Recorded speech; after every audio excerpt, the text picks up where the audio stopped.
Hello everyone, welcome to my new video. तो आज की इस वीडियो में मैं बात करने वाला हूँ अपाचे की परफॉर्मेंस के बारे में आफ्टर सेकंड सर्विस। आज मैं आपको सब कुछ बताऊंगा अपाचे के बारे में कि जो जो मुझे चेंजेस देखने को मिले हैं अपाचे में, इसकी परफॉर्मेंस में, इसकी माइलेज में और इसके पिकअप में। जैसे कि मैंने पहले बता रखा था कि मुझे सेकेंड और थर्ड गियर में इसमें प्रॉब्लम आ रही थी पिकअप में। तो आज मैं पूरा इन डिटेल आपको बताऊँगा कि क्या क्या कुछ इम्प्रूवमेंट देखने को मिले हैं मेरी अपाचे में आफ्टर सेकेंड सर्विस। और आज वैसे मैंने पहली बार अपना फ्रंट कैमरा से रिकॉर्ड कर रहा हूँ। इससे पहले मैंने जितनी वीडियोस बनाई हैं सारी रियर कैमरे से बनाई हैं। तो आप मुझे कमेंट करके बताइए कि आपको फ्रंट कैमरा की क्वालिटी कैसी लग रही है। तो आइए स्टार्ट करते हैं इस वीडियो को। तो बात करूँ मैं अपाचे की परफॉर्मेंस की इसकी सेकंड सर्विस के बाद में, तो उससे पहले मैं बता दूं कि मैंने कितने किलोमीटर चला दी। ये सर्विस के बाद मैंने अप्रॉक्सीमेटली 400 किलोमीटर मैंने चला दी है। अभी ये 2500 कुछ किलोमीटर चल चुकी है। वैसे मैंने इसकी 2100 कुछ किलोमीटर पे सर्विस कराई थी, 2115 किलोमीटर पे, इतना मेरे को ध्यान है। उसके बाद से 400 मैंने चला दी। और अब मैं बताने वाला हूँ कि क्या क्या मुझे चेंजेस दिखे हैं अपाचे में इसकी सेकंड सर्विस के बाद में, चाहे इसकी परफॉर्मेंस हो, चाहे पिकअप हो, चाहे एवरेज हो या माइलेज, आप कुछ भी कह सकते हैं।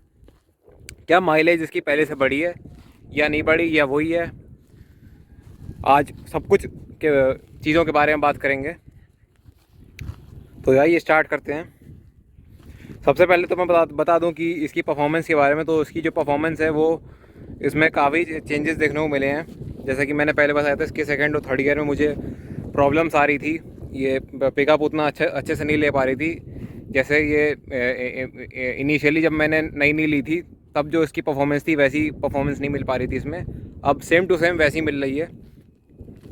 बात करूँ मैं इसके इंजन ऑयल की, तो मैंने इसमें सर्विस वाली वीडियो में बताया था, मैंने इसमें ट्रू फोर्स सिंथेटिक ऑयल डलवाया टीवीएस का, जो अपाचे के लिए रिकमेंडेड आता है टीवीएस की तरफ से, जो 3500 टू 4000 किलोमीटर तक चल जाता है। अब मुझे उसके बाद ही इसका इंजन ऑयल चेंज कराना है आफ्टर 4000 किलोमीटर। और जो इनके मैकेनिक थे वहाँ टीवीएस में जो सर्विस कर रहे थे, उन्होंने ही बताया था कि इसको 4000 किलोमीटर से पहले चेंज मत कराना, इसके बाद ही चेंज कराना। लेकिन 2000 किलोमीटर बाद इसकी जनरल चेकअप के लिए बुलाया है, तो वो भी मैं जाऊँगा।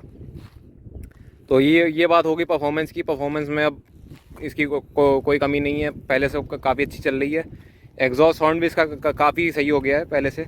अभी आपको एक बार चेक करा दे रहा हूँ एग्जॉस्ट साउंड इसका। तो मैंने 2538 किलोमीटर चला दिया है। अभी इसे न्यूट्रल पे लगी है। मैं इसका एग्जॉस्ट साउंड सुनाता हूँ।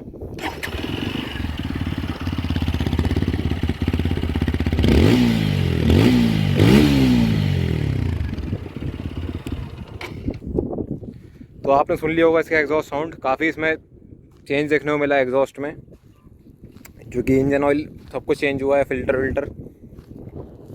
अब मैं अगले पॉइंट की बात करूं, वो है इसकी एवरेज के ऊपर है, माइलेज के ऊपर में।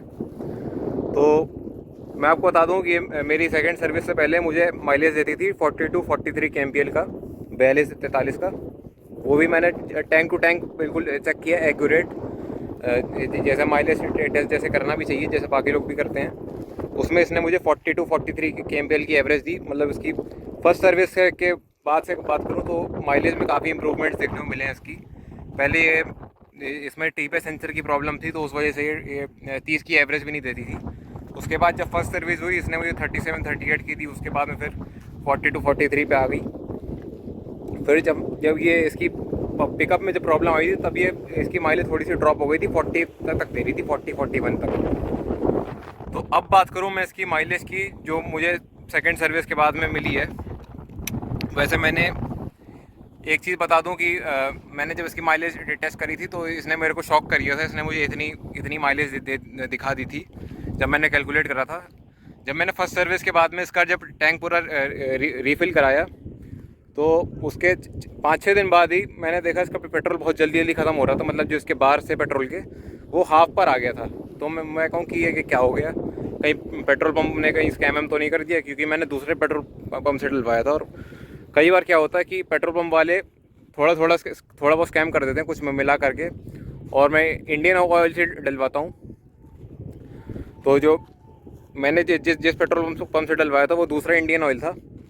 मैं नॉर्मली जहाँ से डलवाता हूँ पेट्रोल, मैं फिर वहाँ पे गया, उसका फिर से मैंने रीफ़िल कराया। तब इसमें 8 लीटर पेट्रोल था, इसमें 12 लीटर्स की फ्यूल टैंक कैपेसिटी आती है। तो इसके में जब पेट्रोल आया उसमें 4.25 लीटर आया, 4.15 लीटर्स पेट्रोल आया। और मेरी बाइक तब उस टाइम चली थी सर्विस के बाद में 226 किलोमीटर्स। तो मैंने जब उसको डिवाइड किया उससे 226 डिवाइडेड बाई 4.15, तो रिज़ल्ट आया 54.4 kmpl। मतलब इसने मुझे शॉक कर दिया इतनी ज़्यादा एवरेज दिखा करके। मतलब नॉर्मली ये 50 तक ही देती है ज़्यादा से ज़्यादा हाईवे पे, 50-52 इतनी। 54 की इसने निकाल दी। वैसे बहुत लोगों को दे भी देती है अगर आप एक कांस्टेंट स्पीड पर चलाओ, जैसे ज़्यादा आप तेज़ ना चलाओ, मतलब 45 to 50 की स्पीड में अगर आप चलाओ तो आपको इतनी मिल जाएगी आराम से, गारंटी के साथ है। 54 kmpl की इसने मुझे एवरेज दी। और बात करूँ मैं कंपनी की, तो कंपनी इसकी क्लेम करती 47 kmpl की। मतलब देने को ज़्यादा भी दे सकती है, देने को कम भी दे सकती है। ये आपके टोटली आपके राइडिंग स्टाइल पे डिपेंड करता है कि आप किस स्टाइल से आप बाइक चलाते हो, कौन सा आरपीएम मेंटेन करते हो, किस गियर पे कितनी स्पीड रखते हो, सब कुछ डिपेंड करता है आपके राइडिंग स्टाइल पे। तो एवरेज तो इसकी कहीं ना कहीं बड़ी है देखा जाए पहले से। अगर ये मुझे सिटी हाईवे मिक्स कंडीशंस में 54 की दे रही है, तो अब मान के चलिए सिटी में मुझे, मैं मान लेता हूँ 47-48 तो आराम से दे ही रही होगी। और इतनी एवरेज दे रही है तो बहुत अच्छी बात है। वरना बहुत से लोग ये भी बोलते हैं कि जिनको अपाचे के बारे में नहीं पता या जो ओन नहीं करते हो, कि ये एक तरह से ये इसमें 4V इंजन है और इसकी एवरेज देखा जाए तो बाकी सेगमेंट की बाइक से थोड़ी कम है इस चीज़ की वजह से। और यही चीज़ टीवीएस की सबसे फेमस है, बेस्ट इन सेगमेंट है ये। क्यों वो कम इसलिए क्योंकि 4V इंजन है, पावर वाइज ये बहुत ज़्यादा है। अगर बाकी बाइक्स अगर 45 की देती हैं तो ये 42, 43 इतनी देती है, 40 देती है। तो लोग बोलते हैं कि 30-35 ज़्यादा देती नहीं है। तो भाई मैं ये बता दूं कि ये टोटली आपके राइडिंग स्टाइल पे डिपेंड करता है। अगर आपकी 30-35 दे रही तो मतलब आपका राइडिंग स्टाइल को कुछ और है और मेरा कुछ और है। और कई बार तो ऐसा भी होता है कि बहुत बहुत लोगों से सुना है कि वो उन लोगों ने इसके 60 तक की एवरेज निकाल रखी है। मतलब दे सकती है टोटली, जैसे मैंने पहले बताया, टोटली डिपेंड आपके राइडिंग स्टाइल पे ही है। तो ये हो गई परफॉर्मेंस, ये एवरेज माइलेज की बात। मतलब माइलेज इसकी बढ़ी है सेकंड सर्विस के बाद में, ये काफ़ी अच्छी चीज़ है इसकी। और बात करूँ मैं अगली चीज़ की, तो एक चीज़ है जो इसमें मुझे थोड़ी सी अजीब सी लगी, कि जैसा कि एक बार अभी आपको इसका इग्निशन ऑन करके दिखाता हूँ। अभी इसमें जैसे कि मैंने इसकी 2100 किलोमीटर पे सर्विस कराई थी, तो तब जो थे इसकी जो सर्विस वाली लाइट जल रही थी वो तो हटा दी गई थी। लेकिन अब जब ये 2500 किलोमीटर चल गई कल, तो इसमें वही लाइट वापस से आ गई। तो मुझे दोबारा फिर से जाना पड़ा। उन्होंने फिर इसकी जो हाई स्पीड वाली सेटिंग होती है वहाँ से जा करके सब कुछ ज़ीरो करा, तब जाके इसकी लाइट हटी। तो ये भी एक चीज़ है इसमें जो कि थोड़ी अजीब सी है। अगर आप सर्विस के बाद में अगर आप जल्दी करा लेते हो तो ये चीज़ देखने को मिलती है। लेकिन ये चीज़ ज़्यादा मैटर नहीं करती है, कोई बड़ा इशू नहीं है इसमें। ये आप चाहे तो अपना खुद भी हटा सकते हैं। लेकिन मैंने भी इसमें कई बार ट्राई किया कि हटाने का, लेकिन मेरे से हटा नहीं, तो मुझे फिर जाना ही पड़ा वहाँ पे सर्विस सेंटर पे।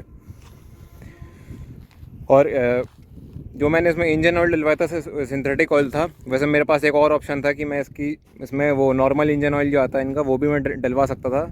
लेकिन वो मुझे फिर 2000 किलोमीटर बाद में फिर इसको चेंज कराना पड़ता। कहीं ना कहीं देखा जाए जो ये सिंथेटिक ऑयल है, इससे एवरेज पे भी फ़र्क पड़ा है और परफॉर्मेंस पे भी फ़र्क पड़ा है। और ये लॉन्ग टर्म ड्यूरेबल भी है। 3500 to 4000 किलोमीटर्स के बाद अब मुझे दोबारा जाना पड़ेगा इसकी इंजन सर्विस कराने के लिए। और सर्विसिंग के बाद में एक दिन क्या हुआ कि मेरी बाइक एक शोरूम के बाहर में लगी थी। उसके बाद में किसी ने मेरी बाइक गिरा दी थी। तो ये इसका पीछे वाला ये गार्ड था, ये अंदर को घुस गया था। और जो मेरा क्लच लीवर था ये भी टूट चुका था। तो ये फिर मुझे फिर से दोबारा जाना पड़ा था सर्विस सेंटर में। इसका मेरा पूरा ये जो क्लच लीवर है ये पूरा चेंज हुआ। और ये जो सारी गार्ड था, इसको सारी गार्ड बोलते हैं, ये पूरा खींच के पूरा बाहर आया। वैसे ये पहले भी मोड़ रखा था।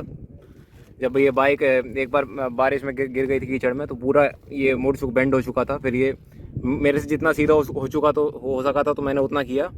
बाद में सर्विस सेंटर वालों ने किया। ये भी एक इसमें इशू बन गया था, लेकिन अब बाइक पूरी तरह से सही है, कोई इसमें कमी नहीं है। सर्विसिंग से सब कुछ डन हो चुकी है इसकी। अब बाइक चलने में बहुत स्मूथ हो चुकी है पहले से।